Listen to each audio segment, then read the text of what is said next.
Et bonjour à tous les pandas, j'espère que vous allez bien. On se retrouve aujourd'hui pour l'épisode 23 de Road to FM. Euh, Dans cette partie, donc c'est une partie qui a été jouée en National 2 le 25 novembre 2023 contre le club de Nomad Échecs. Donc je joue pour le club de Fontainebleau. On est au dernier échiquier.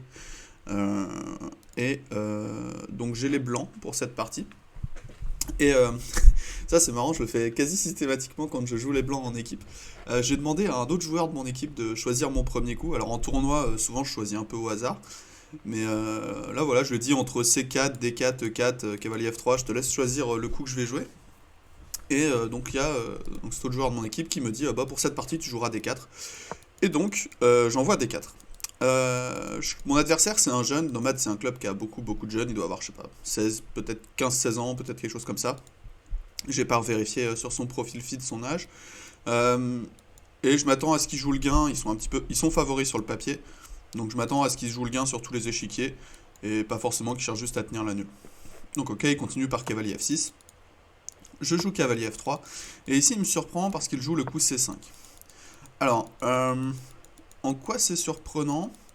Je m'attendais pas forcément à une Benoni, mais au moins je me dis, ok, c'est le mec qui joue la Benoni, il aime bien jouer des trucs équilibrés, et on va se battre. Alors contre la Benoni, je ne joue pas la ligne critique avec D5, en tout cas pas dans cette partie. Ça peut m'arriver, mais là, c'est pas ce que j'ai décidé de jouer. Alors la ligne principale, ce serait quelque chose qui ressemble à ça, hein. Et après prise, l'idée c'est que les noirs ont obtenu une majorité à l'aile dame, et les blancs ont une majorité à l'aile roi. Et ça fait des parties toujours très compliquées. Toujours très intéressante, c'est considéré comme très bien pour les blancs. Mais c'est des choses où j'aime pas trop rentrer dedans parce que c'est toujours dans le système des noirs. Et il peut également jouer les idées à base de B5 qui peuvent ressembler à des Gambi Benko. Et c'est toujours compliqué ce type de position. Et c'est des choses que j'ai pas forcément beaucoup étudiées. Moi je préfère le plus calme E3. Avec l'idée simplement s'il prend, je veux reprendre. Et on retransposerait dans des schémas de type Caro-Kann d'échange. Il continue par E6. Bon, il met un pion au centre et il prépare D5. Et je continue par C4. Et l'idée, c'est que s'il joue D5 et que je continue par cavalier C3, on retranspose dans des systèmes de type Tarrache, où là, on va souvent jouer un pion isolé pour un joueur ou l'autre. Et ça va être des choses plutôt simples. Donc il joue pion prend, et il joue D5. Et on a transposé dans une attaque Panov de la Caro-Kann. D'ailleurs, c'est la grande ligne de la Panov. Euh, L'idée, la ligne principale pour ceux que ça intéresse, c'est continue par cavalier C3. Et l'idée, c'est qu'après fou B4, puis on prend D5. L'idée, c'est qu'on veut pas développer le fou, parce que si on développe le fou, les noirs vont prendre en C4 et on a entre guillemets perdu un temps avec notre fou. Donc souvent on prend en D5 d'abord, et en fait les noirs ont cette idée de jouer cavalier prend, d'appuyer sur le clouage. Ils forcent un petit peu fou D2 et le fou est en fait mal placé en D2. Donc ça c'est la grande ligne de la Panov. Euh, L'autre idée, c'est de jouer pion prend D5 direct, avec l'idée de venir mettre le fou en D3 et de jouer un petit roc sans avoir mis le cavalier en C3. Donc ça, c'est une autre ligne qui existe dans la Panov, donc c'est ce que j'ai décidé de jouer. Et je décide de jouer pion prend D5. Et ici, c'est la première fois où il me révèle ses intentions. Il décide de jouer E prend D5. Alors pourquoi est-ce que ça révèle des intentions pacifistes, je dirais? Puisqu'en fait la structure devient complètement symétrique. Donc lui, il dit clairement qu'il a aucune intention de jouer le gain dans cette partie, puisque bah, la structure est symétrique, la position est entièrement symétrique. Donc ça veut juste dire que pour lui, il ne veut pas créer de déséquilibre, il veut absolument éviter de déséquilibrer la position. Un coup normal ici, ça aurait été cavalier prend D5, et après un coup comme fou D3 peut-être, ou fou C4, peu importe, fou B4, fou D2. L'idée c'est qu'on va venir échanger ce fou de caisse noire. Fou prend, dame prend. On se retrouve dans une position où j'ai un pion isolé. Donc lui il va se développer pour essayer de l'attaquer. Moi je vais me développer aussi. Avec petit roc, cavalier C3. Et on va rentrer dans une structure pion isolé qui est juste hyper intéressante et hyper riche. Et toujours déséquilibrée liée au petit avantage d'espace pour les blancs au centre contre le fait que ce pion soit très dur à défendre puisqu'il n'a plus de support.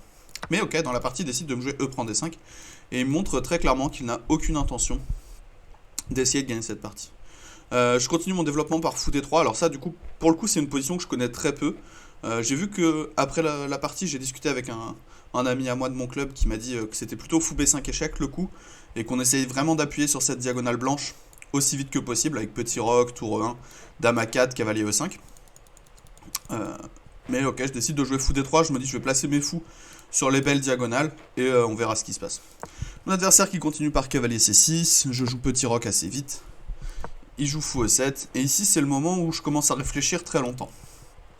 Parce qu'en fait je comprends que son idée c'est fou G4, et de gagner le pion D4, ou en tout cas de mettre une pression dessus. Et, et je me dis j'ai plusieurs manières de le défendre. La manière la plus simple c'est de mettre le fou en E3 à terme, ou de jouer H3. Mais je me dis si je joue H3, il va juste jouer fou E6.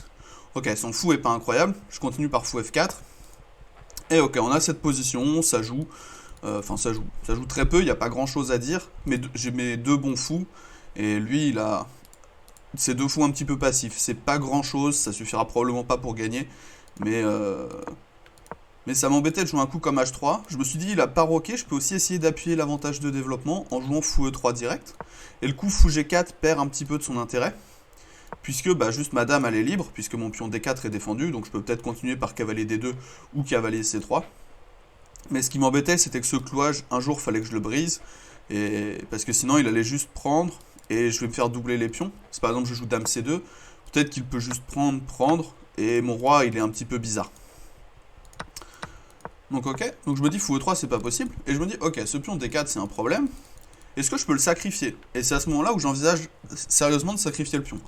Je me dis, est-ce que je peux jouer un coup comme fou F4, agressif, et après comme un coup comme fou G4, me dire, ok, je vais laisser cavalier prend G4, enfin cavalier prend D4, et trouver une idée contre ce coup cavalier prend D4.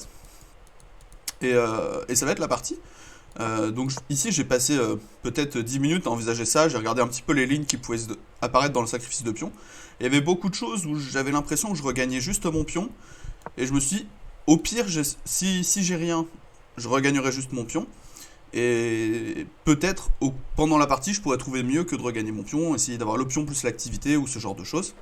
Il continue par fou G4 comme prévu, et ici c'est le moment où vraiment je peux jouer fou E5. Si vraiment je veux m'accrocher au pion, je peux jouer fou E5, ou fou E3, ou enfin et admettre que j'ai fait une petite erreur, ou je peux partir pour le sacrifice de pion. C'est le moment où je passe peut-être 30-35 minutes. J'ai passé beaucoup de temps sur ce coup, parce que c'est une décision importante pour le match. Et en équipe, en équipe, on n'a jamais envie de perdre une partie juste parce qu'on a donné un pion dans l'ouverture pour un gambit.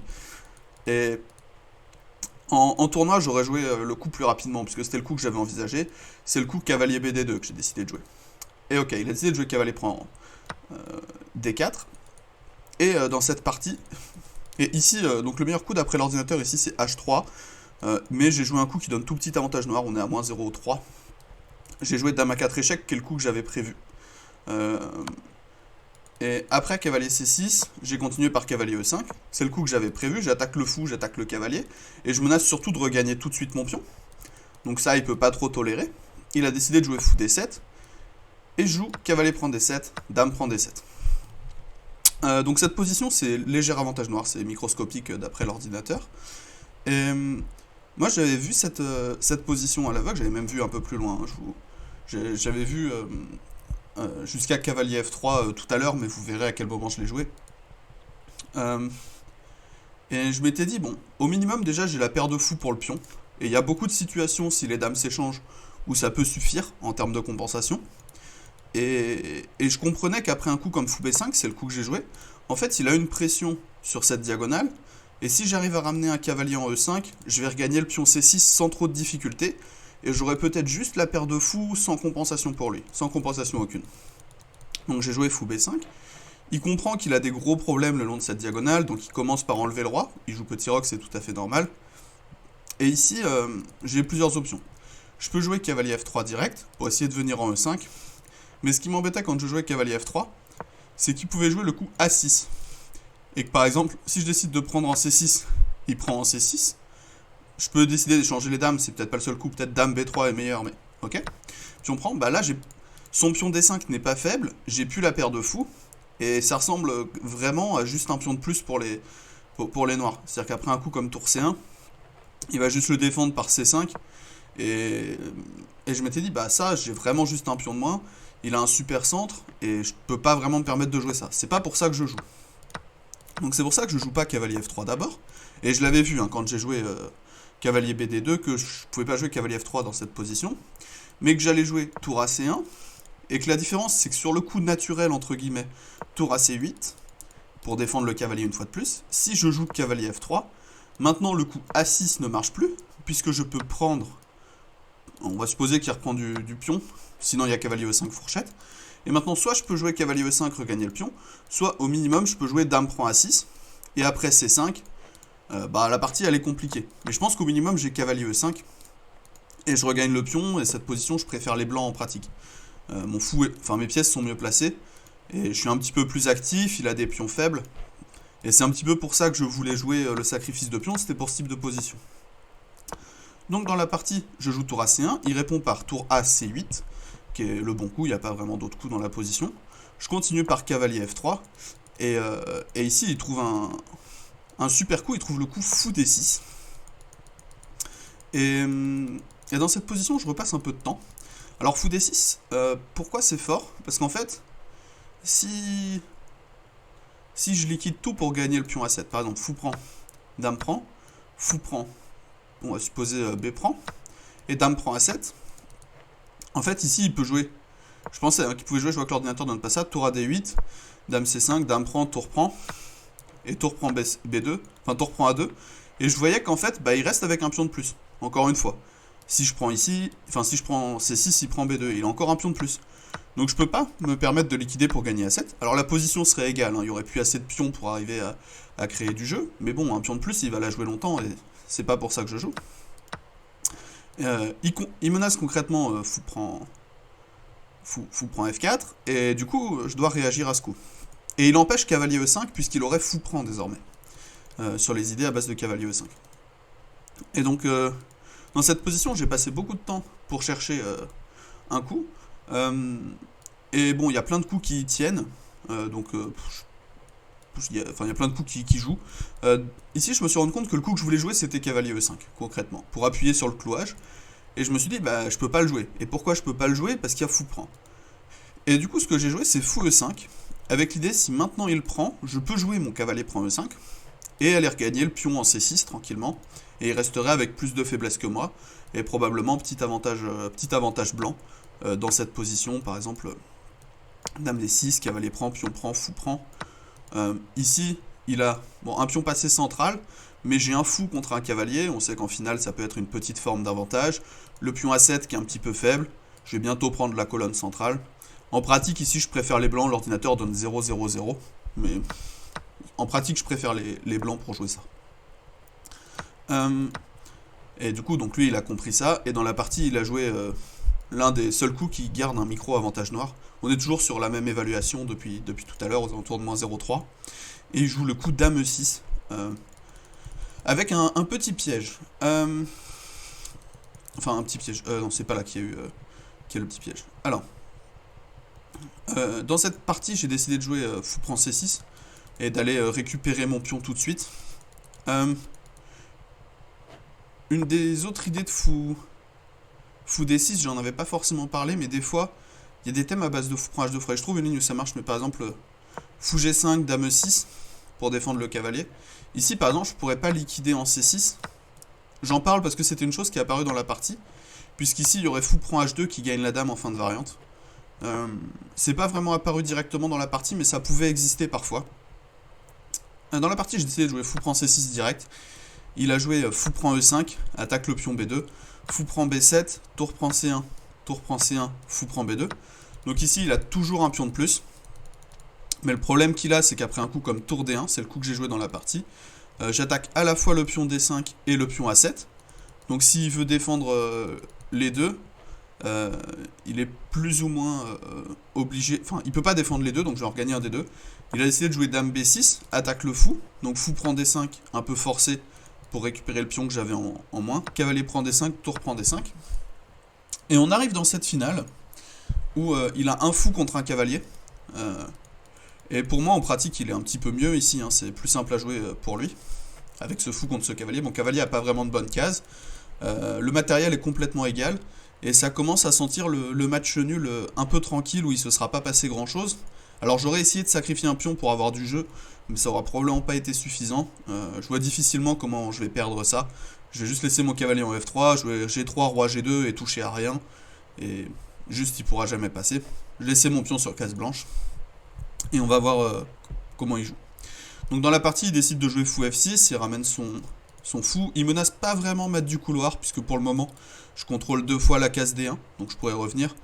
Mais par principe, c'est le genre de position où on aime bien avoir un petit H3 ou un G3 de jouer. Donc j'ai décidé de jouer H3. Il a joué H6 pour faire un petit peu pareil, il évite les idées de mettre du couloir qui peuvent rôder. Je décide de continuer par tour D7, je me dis je mets un petit peu de pression sur A7. Et s'il vient en A6, bah, son pion est peut-être un peu plus faible puisqu'il peut plus être défendu par le fou, puisqu'il ne sera plus sur case noire. Et s'il décide de jouer A5, un petit peu la même idée, son pion est un petit peu plus faible qu'il ne l'était avant. Il décide de jouer A6, et je continue par Dame C4, ici qui menace le pion F7, et qui peut menacer du tour D7, enfin du tour C7, tour C6 pour aller gagner le pion A6. C'est la meilleure case de la dame sur l'échiquier. Et ici, il décide de me jouer Dame B5, et il n'y a plus vraiment grand chose à faire. C'est la meilleure case de la dame sur l'échiquier. Je peux pas vraiment éviter l'échange des dames. Si je m'en vais, bah, c'est sa dame qui est mieux placée, il va gagner le pion A2. Et si je joue Dame B3, ça va ressembler à la partie. Il va juste prendre et jouer tour B8 et gagner le pion. Et j'irai me venger sur A6, mais ce sera la partie. Et du coup ici, bah, je sais que mes coéquipiers m'ont entendu soupirer. Enfin, j'étais un peu désespéré, j'ai eu l'impression de ne pas pouvoir faire grand chose pour jouer le gain. Et c'est un peu vrai, enfin il s'est pas passé grand chose dans la partie au final. Donc j'ai pris en B5, il a repris, et j'ai joué tour B7 pour gagner le pion. Il a joué tour A8 pour gagner mon pion. Tour prend, tour prend. Et ici, j'ai réfléchi un petit peu si je pouvais essayer de créer du jeu. Alors je me suis dit je vais l'empêcher de s'activer. J'ai joué tour B7 pour fixer le pion, enfin pour fixer le roi et attaquer le pion. Il a décidé de jouer tour C2, il touche à rien. Je joue G3, il joue G6. Je joue roi G2. Pardon, il joue G6. Et ici, je comprends que peut-être il veut s'activer par fou G7, fou F8, fou C5 pour venir attaquer mon pion F2. Et il est peut-être difficile à défendre. Donc je me dis, ok, je trouve un moyen simple de faire nul. Je me dis, si je joue tour B8, s'il vient en H7, je peux juste revenir en B7 et j'attaque le pion et il doit le défendre. Et s'il vient en G7, bah, il a plus cette manœuvre. Et son seul moyen de recréer la manœuvre, c'est de passer par E7, donc je reviens juste, et j'empêche la manœuvre. Et donc c'est comme ça que la partie a continué, il a rejoué roi G8, j'ai rejoué tour B8, roi G7, et après tour B7, on a signé le match nul, dans une partie plutôt plate, où mon adversaire a clairement joué pour le match nul pendant toute la partie. Et c'est assez rigolo, puisqu'en fait, après la partie, je discute un peu avec lui, on a fini assez tôt cette partie.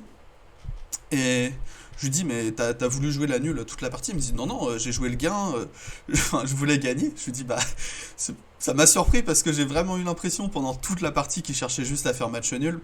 Il a jamais vraiment eu d'occasion, et moi non plus. Euh, et bon, j'aurais essayé de créer du jeu quand même avec le sacrifice de pion, mais il s'est bien défendu. Il y a eu plusieurs fois où il a joué plus ou moins le seul, enfin, où il a joué un peu la seule idée qui permettait de tenir. Mais voilà, donc c'était cette partie numéro 23 pour ce Road to FM. J'espère qu'elle vous aura plu malgré le fait que ce soit une petite nulle insipide. Et sur ce, je vous fais des bisous et je vous retrouve très prochainement pour l'épisode 24. En attendant, vous pouvez reprendre une activité normale.